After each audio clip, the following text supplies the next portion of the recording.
If I'd ask you to merge IT and HR by next week, what would you tell me? You probably would say, Brabandt, that was a bit of a longer night in the pub, wasn't it? One of these ideas you have after 4 drinks. No, it's not. People actually did that. Organizations did that. And of course, I know what the usual question is. The usual question is, which startup did it? Where is this new idea coming? No, I'm referring to a publication that the BBC just did last week, and I received quite a high number of emails about it where people ask me, what do you think about this? And that's why we talk about, can we and should we merge between HR and IT? Why should we or why shouldn't we? When this is our topic, of course, I'm going to give you all the sources as I always do. And when I give sources, of course, I always have to give the disclaimer. Everything I use here is fair use. So I'm allowed to quote that. You see here all the legal stuff between the English, American, and the British and the German system.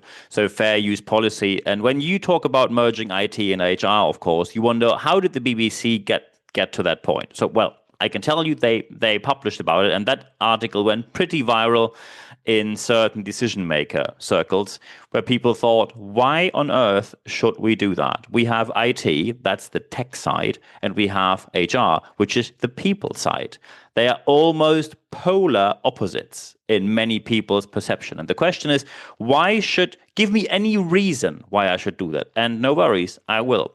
There are a couple of reasons why you could think about, and one of the reasons is, and you can't be surprised about that when you follow the actual discussions, AI, artificial intelligence. Often AI focuses on people aspects, and suddenly IT and HR have to work together a lot more than before. And the usual what happens is a ping pong game of, you have to do this, but then we need that. And then, okay, here you have this. No, we need in tech terms, but we only do people terms. Back, forth, and not much moving from there, at least not very quickly. So when you say there are reasons because of AI, people say, okay, what are the reasons where are there any kind of benefits in there? And of course, when you have two departments instead of one, many people think, it's about job cuts, right? And no, it's not. It's not about job cuts. When you put two departments together, you, of course, usually, when you do it well, have quicker decision making. So that means more efficiency, more effectiveness. And just to give you the difference between the two, because just last week I had a couple of people in a seminar sitting who did not know what the difference is, and there's no shame in that. Efficiency and effectiveness. If I tell you, here's a candle, please put the candle out. And then someone takes a bottle of champagne, pours it over the candle, and the candle's out. Is it effective? Yes, we reached the goal. It's effective. Effectively, the candle's out. Is it efficient? No. A bottle of water had been the better choice, or many other things, but not using champagne. The effectiveness is, did we reach the goal, broadly speaking, and efficiency means, did we use the best means available to achieve that goal? And of course, when you have more efficiency, more effectiveness, that immediately plays into the game of strategy. Corporate strategy is a different one. When you suddenly have departments working together that before that, let's face it, weren't best friends. They were not best friends. And when you want to say skill development, you could say it's an interesting merge. Suddenly tech and people get together because, let's face it, many things in the future, no matter if it's IT or sales, which are usually the worrying parts where people are looking for talent for a long time and struggle to find people. When you suddenly have this together, you can have a different approach to skill development. And also you need to have a different approach to skill development. So let's get into the cases, because often people ask, which startup had this idea? No, it's not a startup. I have to disappoint you there. The first one, because often usually people say, oh yeah, some minor company. Well, Moderna is a minor company, right? Some people now say, isn't that the one from the COVID vaccine? Yes, it is. Massive pharmaceutical company, not the shed or the garage around the corner and a new startup area that your council decided to build with limited success. Moderna simply said, we need to put in a chief people and digital officer because many aspects of what we do today are so merged together that we need someone who's able to do both. And just to be very clear here, that does not mean you need to be an expert on both in detail. If you are an IT leader and now think, do I need to know payroll by next week? No, you don't. If you're a people leader right now and you wonder, do I have to know what SQL databases, Oracle, and Exchange servers do by next week? No, you don't. So no worries. Moderna is just one case, by the way. Covisian is a company which is working in the customer management space regarding AI. And another one is Bunq that you probably heard of. It's in a payment system.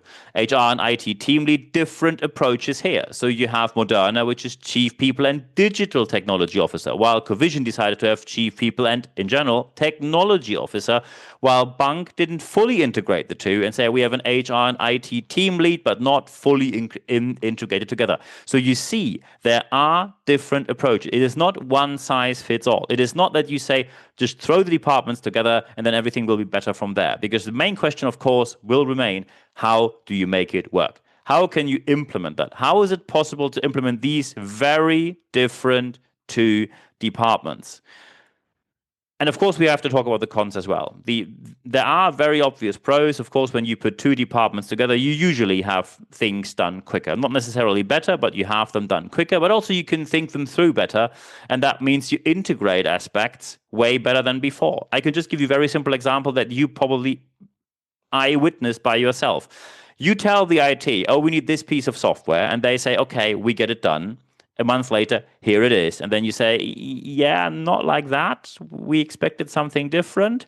And this kind of integration issue can be solved now. And of course, you have other aspects with job mobility as well. When people in the IT sector said, well, I've done IT for such a long time, and I see I'm focusing on people more than technology, I like to move into the people space, usually difficult, suddenly possible.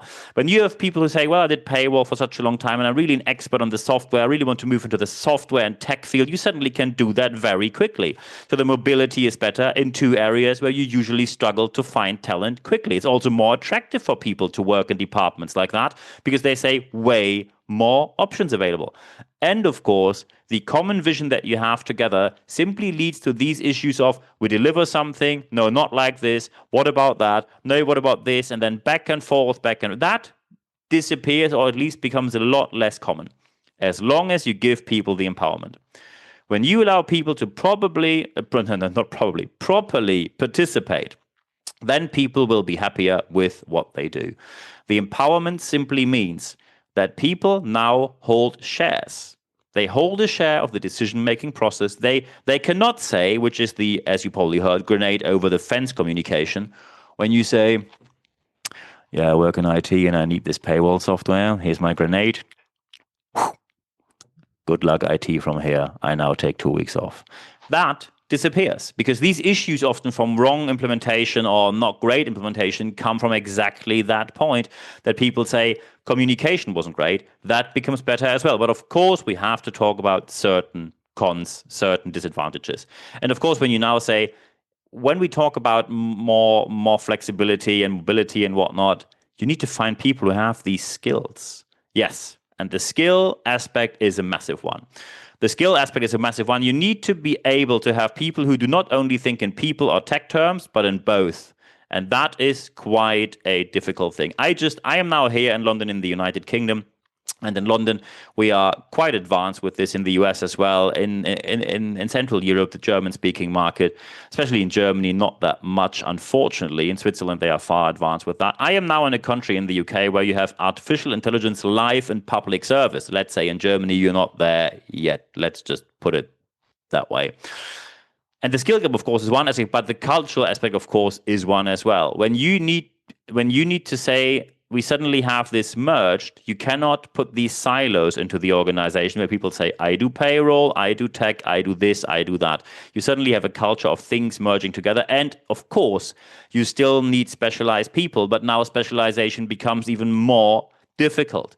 Just think of, you put up a job ad where you say, we need a software developer who has these skills in these programming languages, and in addition knows how HR work, what processes we have there, how payroll works, what kind of working models we have. Employment law would be very handy as well if you know a bit of that. Maybe some legal aspects and all of that together with a high specialization in software development.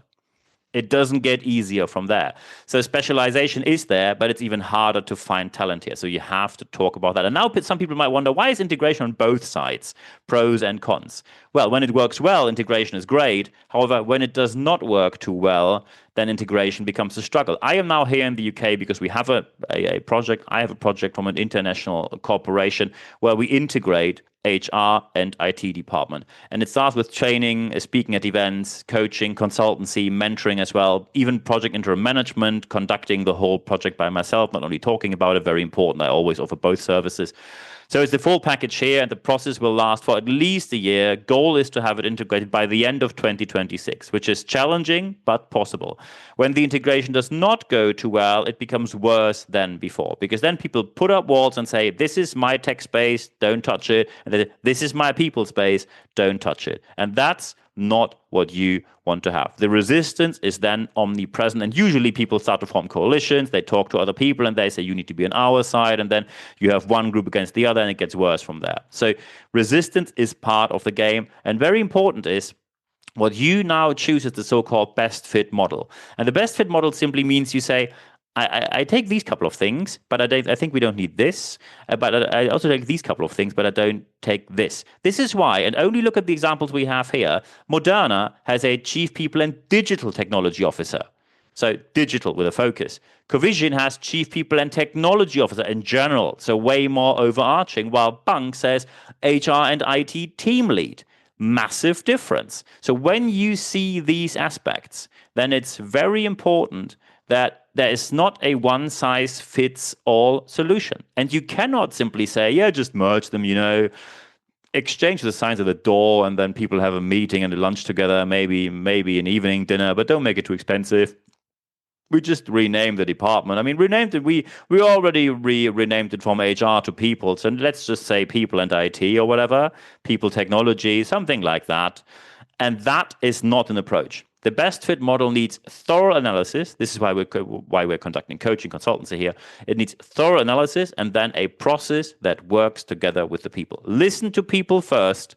Listen to what they like, what they dislike, and what their goals are. You need to have immediate benefits as quickly as possible that people say, this is now working better than before. And not only the people from HR and IT, anyone in the organization needs to see, hey, this was a great idea. Suddenly, when I now say, hey, I just filed my wish for vacation, paid holidays, whatever, and now I don't have to wait because they say, oh, the IT is not working. Could you please open a ticket? And then I have to open a ticket, and then IT talks to me and solves the ticket, and then I have to get back to HR because I tell them, yeah, they just solved the ticket. Could you please process my wish for paid holidays? Now back forth. You can now simply say one department solved, and that is a massive benefit of it.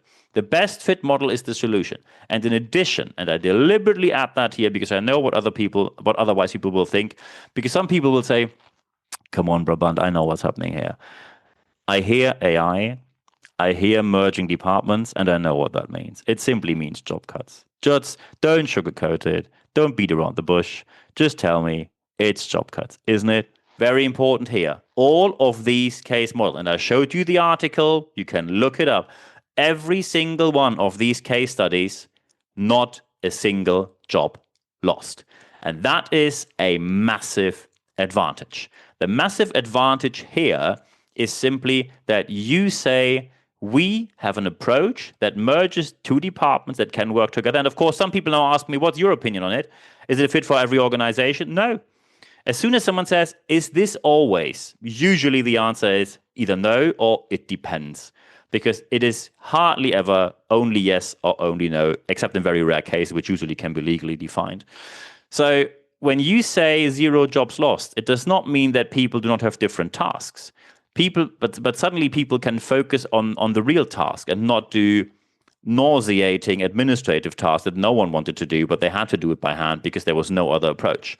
Suddenly you have more effectiveness, more efficiency, and no jobs lost. And I think that is very important to communicate in the beginning because people will be maybe a bit scared when you say merging departments. They quickly will think of losing jobs or not being able to sustain their position. And when you put AI on top of that, merging departments plus AI, people will get straightforward scared.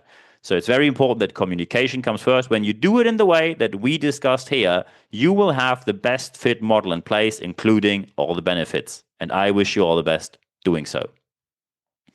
And when you now say, well, I think I have about 48 questions regarding this, feel free to contact me anytime. So, of course, when you now watch me on YouTube, feel free to leave a like there, subscribe to my channel, comment, put a review when you listen to me on Apple Podcasts or Spotify, and please leave a 5-star review. Thank you very much for doing so, and recommend the channels I have here, because you see it's not advertising, it's just content.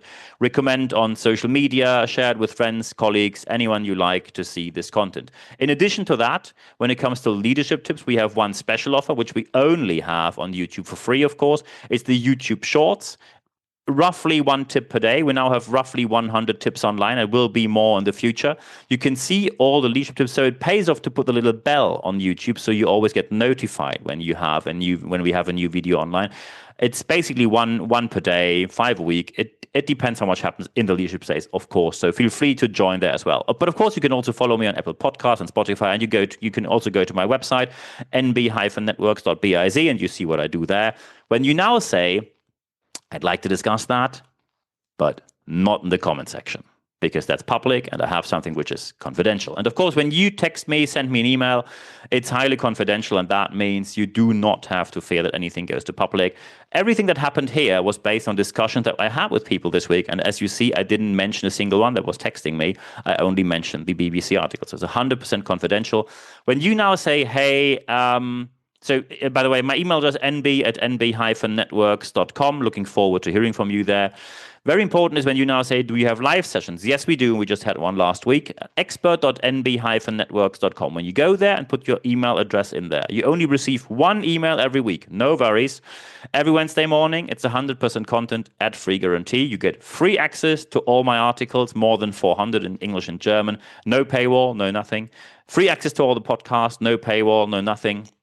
On all the podcasts there as well. And you get free access. That's the third one. We only announce the live sessions via the leadership letter. There is no other resource where you get the information.